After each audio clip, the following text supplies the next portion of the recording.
Hello, my people. Two things you should never fail to verify or to test African woman before you marry her. If you fail to test these two things, your name might be sorry. You know what I mean? And this number one is you test her on how she handles money.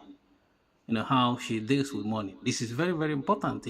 And I know why I put it as number one, because if she doesn't handle money well, the relationship is bound to fail. Because number one, if you leave her in charge of your children, maybe you travel, which can happen, and she is in charge of your children and she doesn't know how to manage money, your children will be in danger, even great danger. Even herself will be in danger. You know what I mean? And number two, you should test her is honesty. Does she has a pattern of any trace or pattern of lying?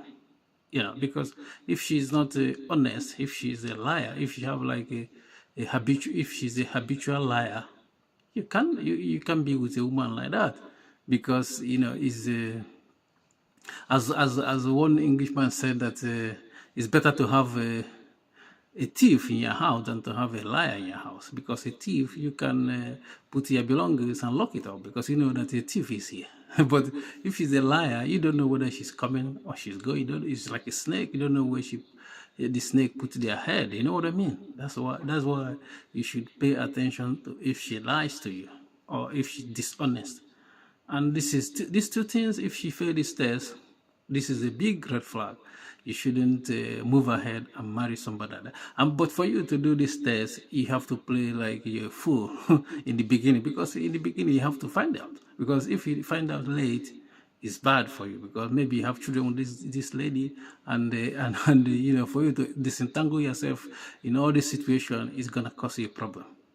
You know what I mean? So that's why you're gonna do this in the initial time and pretend that you don't even know anything. You're just throwing money at her. She thought that it's just generous. And if she doesn't handle that money well, and she is a habitual liar, because most of the time when they don't handle this money well, it means that they will know the second test they will fail it as well, because they're gonna be telling you bullshit and think that you're gonna take that bullshit. You know what I mean? Those lies. Peace.